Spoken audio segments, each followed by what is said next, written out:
So this is an event that happened in my life some years ago, and it's been sort of a benchmark when strange things start to happen, and you wonder if you're ever going to get out of it or what you're supposed to do next. Those kinds of things.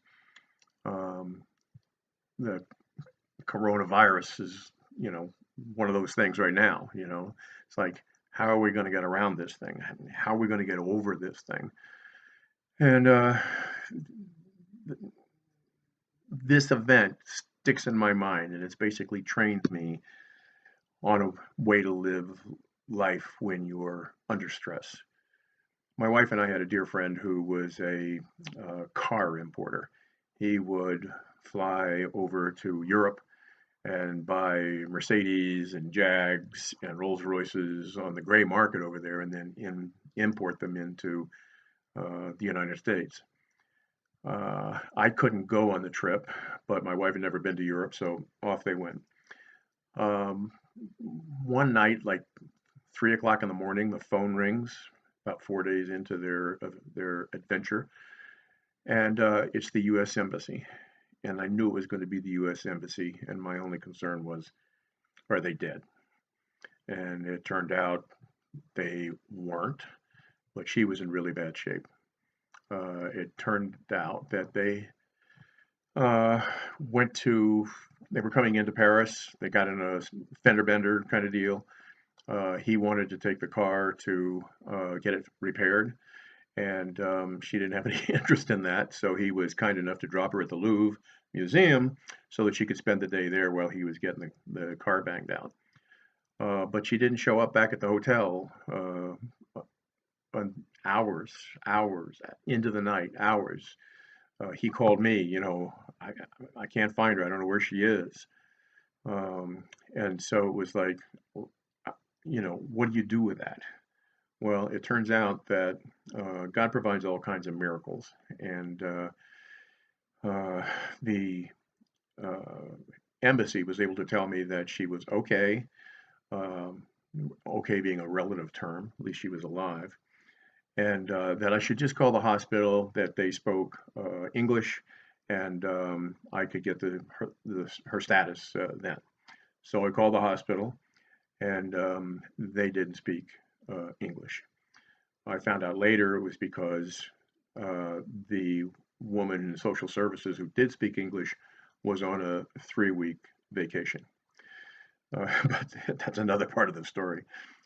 So, at any rate, a friend of mine from the company I was involved in spoke French, and oddly enough, she had actually been in Paris when my wife Helene was over there, and the two of them somehow connected and got together for coffee with a third friend of her.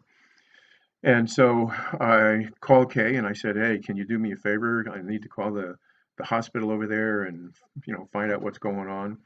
So she was good enough to get on, and we got enough information that it seemed it was serious. So Kay called her friend in Paris and said, "Would you mind going out to the hospital and take a look at Helene and see if she, if Bill needs to come? Is this just a little fender bender kind of thing, or is this serious?"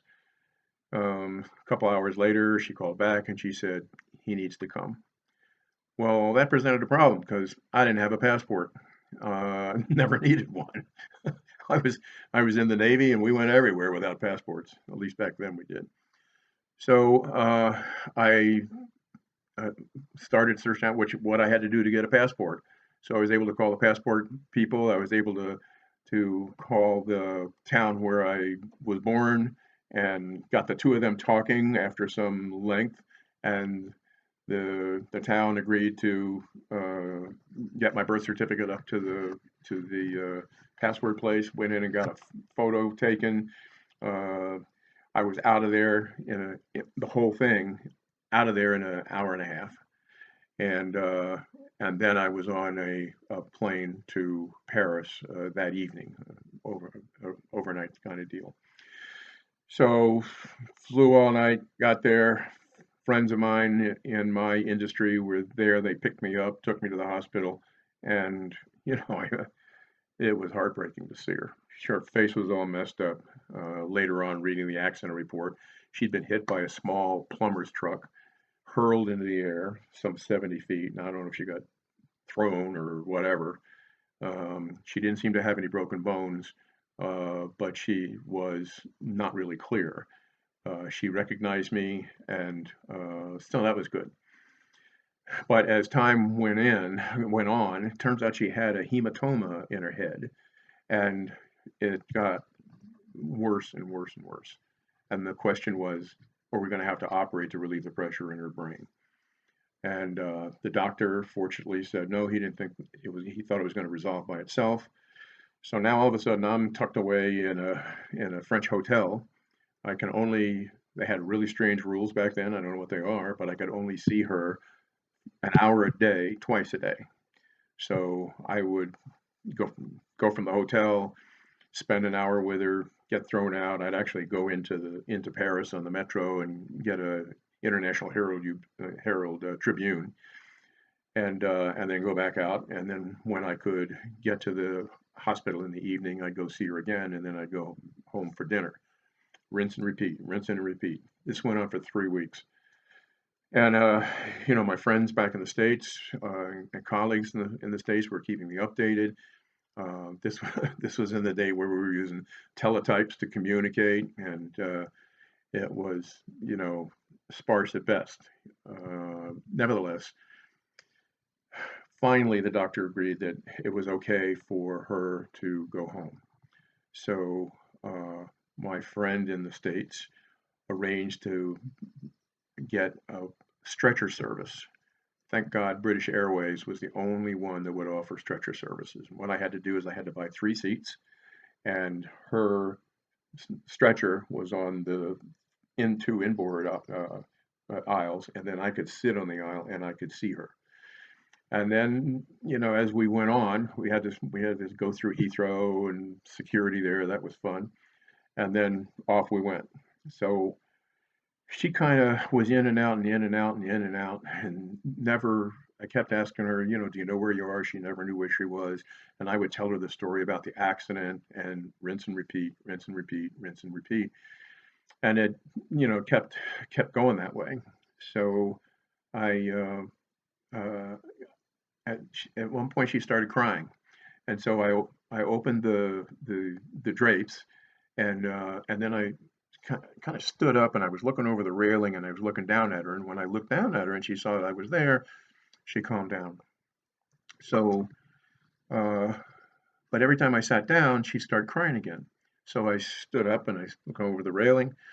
That flight from Heathrow to San Francisco was like 10 hours, 12 hours, I forget, but it was a long time. And I ended up standing the whole way across the North Pole, because every time I sat down, she would be upset. So we get to the hospital, or actually, we get off the airplane, and we're the last ones off the plane. And my friends from the company, my colleagues, were there. And, it was like old home week for them. But when the stretcher came down the aisle and into the jetway, and the two of them saw her, it was like everybody's the blood strained, from their faces. And so, it was like miracle after miracle. My friend who arranged the flight, her ex-husband was a doctor and got us into the best neurologist in San Francisco. Got her to the hospital. Still the same situation. I finally went home and got some sleep. Came back the next morning, got the update, and it was dreary that time of year. Just kind of really added to the bleakness of the whole moment. And so I would tell her every day, how are you doing? How are you feeling? Oh, I'm fine. Do you know where you are? No. I said, oh, well, you're in San Francisco. You were in an automobile accident in Paris. You got hit by a little truck, and you've been here now for a while, but you're going to be okay. Um, Kate is taking care of the cat, so you don't have to worry about that. She said, oh, okay, fine. And so then 10 minutes later, Where am I? Oh, so you're in San Francisco. You had an accident, and so over and over and over again. So I knew that she recognized me. She understood the import of the moment, but she couldn't retain it for 10 or 15 minutes. So this went on for 5 days. The morning of the fifth day was just really bleak San Francisco morning. It was raining. The fog was over the Golden Gate Bridge. So I walked in there and, excuse me, she was glad to see me. And I said, "Oh, how you doing? Oh, I'm great." She said, "Where am I?" And I said, "Well, you're in a hospital in San Francisco. You had an automobile accident, and you were hit by a truck, and uh, and we brought you back." And she said, "Well, how long ago did that happen?" And I said, and that was the first time she ever asked that. And I said, "Well, 3 weeks ago." And she goes, "Really?" That's when I knew she was back, and it was going to be okay.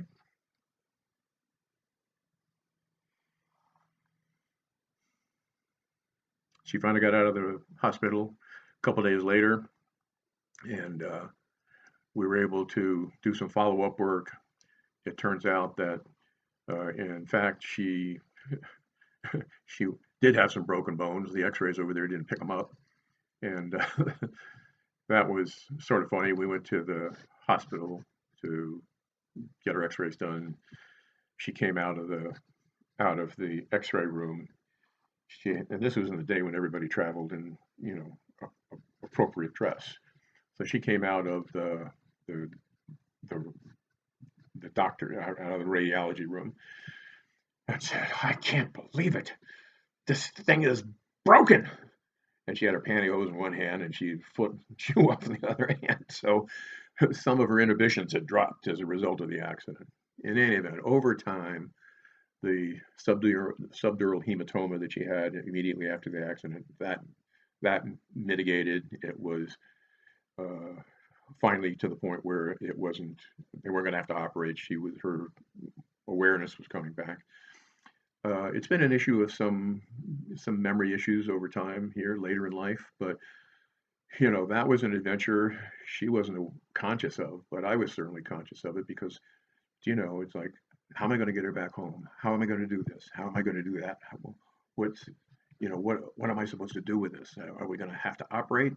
You know, and the thing is, you just keep your head down. I ruined two pairs of shoes walking back and forth between the hospital and the hotel because the rain was raining. And when I showed up there, I only had the two pairs of shoes. It was just a really bleak time in our lives. And the sunshine came out on a rainy day in San Francisco when she finally came to. So the lesson of all of this is, the obstacle is the way. There's a book written by a young man named Ryan Holiday, and he talks about these kinds of things. And basically, I didn't have this in my repertoire at the time, but I had it in my spirit and how I live my life. And so I just kept doing what I had to do next and kept doing what I had to do next. And ultimately, the thing resolved. My wife and I live happily ever after. And I'm happy to share this story with you, and I hope it makes a difference in something you're struggling with in your life. Thanks.